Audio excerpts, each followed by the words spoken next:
We've just marked the 10th anniversary of September 11th, and it's soon going to be a decade since our forces crossed the border into Afghanistan. We entered that conflict for a cause, and our brave men and women in uniform have largely accomplished the mission of ridding Afghanistan of al-Qaeda and the international terrorists that were threatening the United States.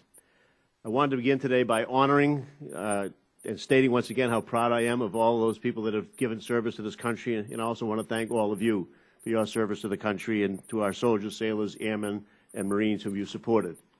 I asked Chairman Chaffetz to call this hearing to examine the problem of contracting corruption in Afghanistan. I thank him for doing so and for working with us on this issue. Last year, I led a 6-month subcommittee investigation of the major Department of Defense logistics trucking contract in Afghanistan.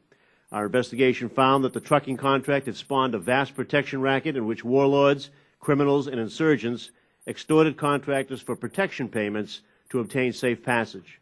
Our investigation further showed that senior officials within the United States military contracting chain of command had been aware of the problem, but had done little to address it. In plain English, the investigation found that the Department of Defense's supply chain in Afghanistan relied on paying the enemy and fueling corruption in order to maintain our substantial military footprint.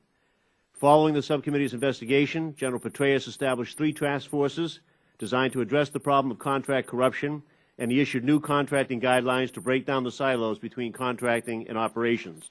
These were important first steps.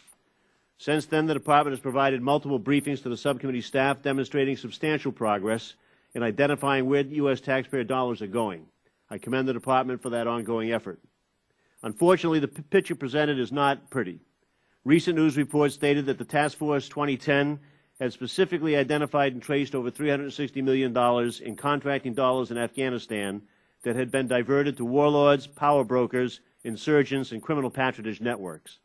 The task force also confirmed the results of the subcommittee's investigation, finding that many of the trucking contractors were in fact making illicit payments that ended up in the hands of the enemy.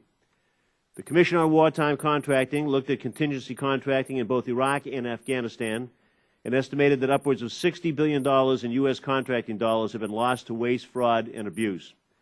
I fear that these reports are only the tip of the iceberg. Much of the Afghan economy now centers around the United States and international military presence and logistics contracts, but a significant portion of those funds seem to end up supporting the Dubai real estate market rather than jobs in Afghanistan. At the top of the hierarchy, there are weekly reports about politicians or brothers and cousins of politicians who have obtained multi-million-dollar contracts with the United States government. At the bottom of the hierarchy, the extortion of international contractors is a booming industry. Today, the business of Afghanistan is war. How can we ever hope to extricate ourselves from the war when so many Afghans benefit from the insecurity that is used to justify our continued presence? To my mind, we've crossed a tipping point in which the size of our military footprint inadvertently fosters further instability. Every additional soldier and every additional supply convoy that we send to Afghanistan further fuels this cycle of dependence, corruption, and endless war. With that said, I want to focus today on the hearing on 3 basic questions. 1, what is the scope of contracting corruption in Afghanistan?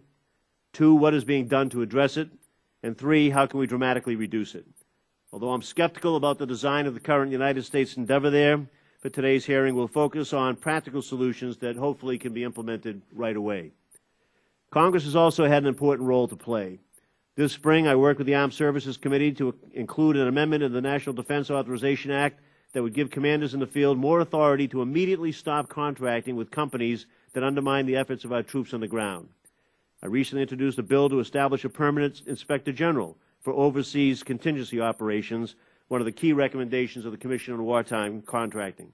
I encourage my colleagues here today to join me in that legislation, and I'm also working to draft comprehensive contingency contracting reform legislation to fundamentally change the way we do business in war zones.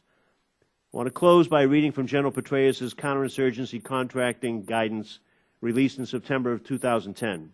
He wrote, and I quote, "If we spend large quantities of international contracting funds quickly and with insufficient oversight, it is likely that some of those funds will unintentionally fuel corruption, finance insurgent organizations, strengthen criminal patronage networks, and undermine our efforts in Afghanistan." Simply stated, we can't afford to fail at getting a handle on contracting corruption in Afghanistan. It is utterly unacceptable for any taxpayer dollars to ever make their way into the hands of those who would use them as a means to harm our brave men and women in uniform. So I appreciate your testimony here today, gentlemen. I look forward to our discussion. And again, thank you, Mr. Chairman.